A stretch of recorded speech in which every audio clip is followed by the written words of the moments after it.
You know, people know you're not a dude, Adam. Degrassi has never really shied away from controversial subjects before. However, I do want to talk about a specific episode that I think handles transphobia with nuance and realism that still holds up fairly well today. So the setup for the episode is that the character Dave wants to run Degrassi's radio show, and he learns that he also is in competition with another character on the show, Adam, who is trans. You can definitely sense some hesitation with Dave and also his discomfort with the idea of competing against Adam. What I find interesting is that up until this point, for people that have watched the show, obviously, Dave kind of does give the vibes of somebody that would be ignorant to things like being transgender. There was even a subplot with him having trouble dating a girl that he actually liked because she was taller. He eventually got over that fact, that it was something that was a hang-up for him. Kind of shows that he does have a little bit more of a traditional mindset, so it makes sense to me that this character would be thrown into a situation like this. The radio show is supposed to be, I guess, this like man-hour type of show, and obviously this bothers Dave because to him Adam isn't technically a man. So we get constant digs at the fact that Adam is trans and that Dave is uncomfortable with the fact that he'd be hosting a radio show representing men. I need all people. What do you mean of all people? But how's he supposed to host a man show? I'll pull the A game, I'll prove that I'm better, funnier, and manlier. But how's he supposed to host a man show? Because he's transgender? Yeah, it's weird. His girlfriend is clearly not on board with the bigotry by the expressions on her face. So we get the trial run of the man radio show with Dave and Adam. Oh, I was born ready. Oh, is that how you were born? How were you born? Short? I love how Adam here makes the joke back at Dave as a way to probably also cover the hurt feelings of Dave clearly making a dig at Adam because of his gender. I think this is a thing that Adam has probably had to learn to cope with in socially transitioning, especially guy talk and things like that. Even if it hurts him, he has to kind of take it, and it really shows how he does in a very, for lack of a better word, manly way. I think this episode, again, does a great job of depicting a trans person and what it's like to try to socially transition, and the awkwardness that may come with it. And they are killing it, apparently, in Degrassi cringe dialogue fashion. The brain of a scarecrow and the heart of a tin man. That's my attack dog. I train him to crave weakling. Yo, I will dog whisper your butt. I will own you. Go ahead, Dave. Show me what you're packing. Boom. Oh, you did not just boom me. Oh, I boomed you, Dorothy. I boomed you big time, and I'll do it again. Oh, you can't own me, Holmes. I got the mind of a ninja, the eye of a tiger, the courage of a lion. No, Boom! All right, well, look, we'll see how funny you are when we're on the air. After this, we can see that Dave is warming up to Adam, and he even wraps his arm around him like a bro. So everything seems cool, but Adam is still desperate to prove his manhood to Dave. So he enters the bathroom with Dave, who is clearly uncomfortable by the comments that he makes. And it makes sense from Dave's perspective that he would be uncomfortable because of the biases that he already holds, but he kind of tries to keep it reserved to not make Adam feel uncomfortable, but you can feel the awkward tension in the air. Ah, you came in. You got a whiz too? No, just want to wash my hands. As Dave is pissing, Adam is watching his stance. Dave catches Adam watching, which clearly freaks him out, and he leaves the bathroom very uncomfortable and upset by this. Dude, you got issues.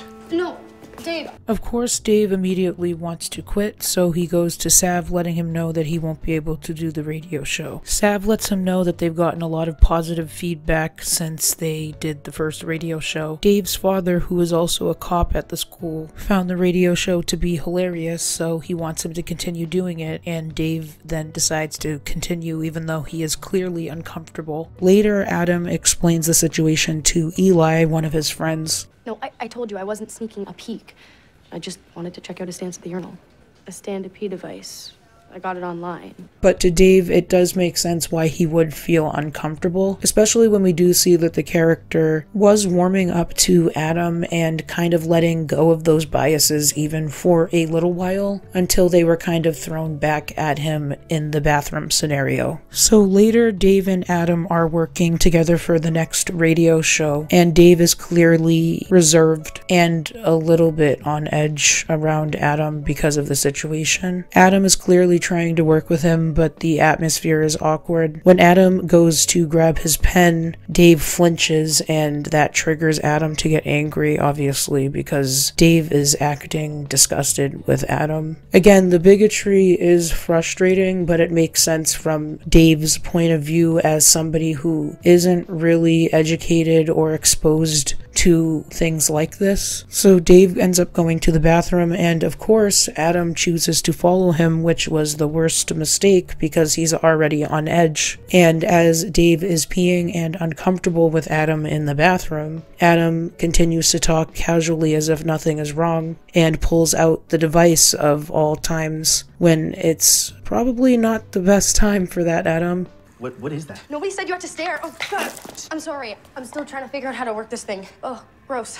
Look, this is too much. Dave, come on. I'm sorry. Look, just stay away from me, okay? The situation has clearly escalated, and Dave is now feeling threatened, and it's clear by the biases that he does hold. He probably feels like his manhood is being threatened in some way by the situation that just happened. Later, as they're about to do the radio show, Adam asks if everything is okay between them. Dave is clearly still upset, but says that they are. They start the show, and Dave starts being a fucking asshole, transphobic dick. What I want to talk about today is bathroom rules. Now, should girls be allowed to use the guys' bathroom at school? Dave, seriously, watch it. Because how I see it is, I mean, you're in there doing your thing, and all of a sudden there's a tranny staring at your junk. Said, I'm cutting you off. Text me. In the beginning of the second part of this, his girlfriend confronts him on what he said, and Dave isn't really backing down from the situation at all. And also he finds out that the LGBT club at school is protesting against him because he used a slur on the radio. He also finds out that the principal wanted to suspend him until Sav, the school president, had to talk him down because he was so angry. Dave doesn't understand why everybody is so upset with him, and it's because he thinks that Adam is getting some type of like victim points or privilege points because he's trans, when it's just people are angry at him being cruel to Adam over the radio. So Dave clearly gets kicked off of the radio show and finds out that Adam is still able to host and gets triggered by this. So he thinks as a solution he should dress as a girl and go into the girls' room, trying to convince his two friends Connor and Wesley, but they just do not want any part of this. Dave still goes through with this, where Adam and Eli are walking down the hall, catching him getting thrown out of the girls' room for being a fucking asshole. Adam clearly calls him out for his transphobia, but Dave is responding as if he is a character out of Lady Ballers or something. But you're on the air solo. All right, girls. So remember, if I'm just like you, it's allowed. You think dressing up is what this is about? That and getting to check out dudes' packages. I don't care about your stupid junk. No, you care about being a crybaby until you get the only actual guy on the radio show kicked off. He ends up pushing Dave to the ground and they get into a fight until they're both brought to the principal's office. Adam clearly gets punished, but Dave is the one that is the instigator, so clearly he is going to be even more punished. After this, they are both in detention, where Dave is sulking because he can't have his little radio show. Thanks a lot. We're off the radio show and in detention because of you. It's all stupid Patrick's fault. I hate you, Patrick. I hate you more. I hate you no matter what. Yeah, well, I'd hate you even if I didn't hate you. Do you know what Simpson said to me? What did he do, give you a lollipop? Ever since I got here, I've been trying to use the guy's bathroom. And now I'm back to the handicap crapper. Oops, tough life. Sorry. How come everyone else can deal with me except you? Because why do you get special privileges? However you cut your If hair. you want me to go into the boringness about transgender brain development, I'd be glad to. Every day, I fight to do the things you do. Like use the guy's bathroom, pee, standing up. Yeah, but you suck at, by the way. Look, no one makes you. So you have a different bathroom, big deal. I would just follow the sign on the door. Yeah, well, 50 years ago, that sign would have said whites only. That's different. That's racism. Okay, maybe it's not exactly the same, but still, you discriminate against me based on something I didn't choose and can't change. It's the way I am, Dave. But hey, if you're okay with that.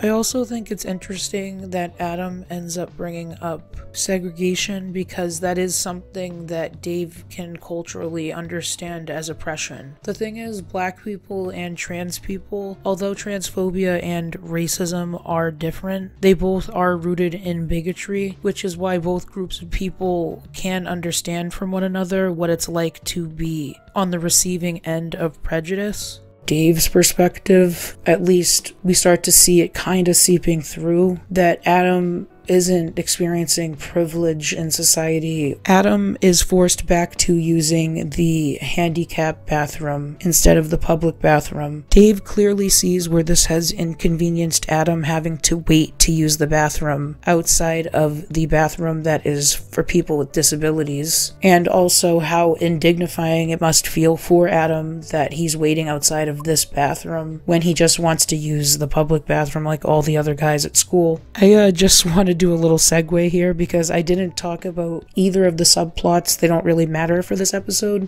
but I do want to bring up these two moments that are hilarious watching back as an adult and not a little teen. So when I was a kid, I used to like the character Claire, but now as an adult, she is probably one of the most insufferable characters on the entire show. But anyway, there's another character named Katie on the show, and she is the editor for the school newspaper. Claire is trying to get involved in the newspaper to distract herself from her ex, Eli, and Katie is just like not feeling this bitch at all. Why do you want to be on the newspaper so badly? Last semester was a complete train wreck for me. My ex-boyfriend Eli and I had a terrible breakup. Are you seriously crying right now? Then wipe away those drama queen tears and leave me alone so I can post this paper. Does that mean you'll give me a second chance? No, it means I need you out of my face. You had your chance, Claire. Bye. Just look at this scene, you'll see what I'm talking about. So after Claire basically cries her way onto the newspaper, Katie does the best fucking thing and assigns her to write an article about the school play. I'm not one to hold grudges. Tomorrow's a new day for us, okay? And hey, I've got the perfect first assignment for you. I just got a text that the grade 11 drama class has chosen the writer for the school play. Eli, something or other? You know him, right? Ex-boyfriend, perhaps? Yeah? Good, because you're going to be covering the play from now until closing night. But maybe... What? Is there a problem? No, there's no problem. Good. Keep your schedule open. You're going to be spending lots of time with Eli.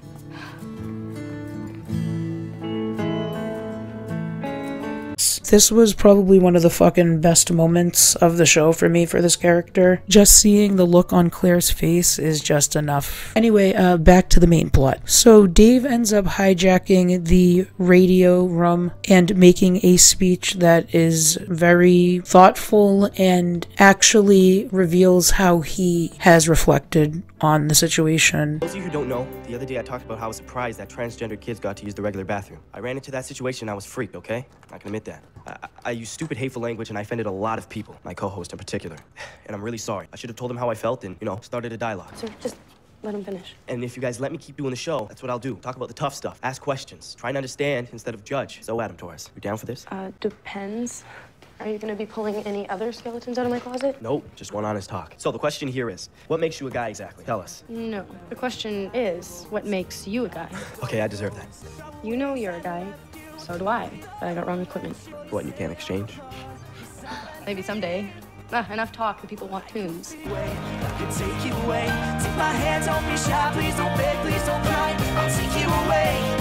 The episode ends on a really good note between the two characters, and I do like that after this, they do actually stay consistent with them being friends with each other because of it. Again, the episode is not perfect by any means, but I do think that it gets the message across in a way that feels realistic. I think, especially in a climate where there is a lot of transphobia, that plot lines like this can actually show the nuance between the perspective of the person that is facing the bigotry and the one that is being bigoted. I think it does a good job of balancing both. And I just wanted to talk about this because I think it's a good episode and I think it ages very well and overall is fairly timeless of a message, honestly, of accepting people and kind of trying to let go of your own unconscious biases. We all hold them and there's nothing to be ashamed about in that, but what what makes us all better humans is when we confront the fact that we have these biases and try to become better people for that. So I do think that this episode overall handles that very well. I think plots like this open a discussion for both sides, and it allows the person with the prejudice to kind of understand where their prejudice might be harmful to others. Degrassi is not perfect. It can be cheesy. The dialogue can be outdated, over dramatic even, but I do think that the show, its heart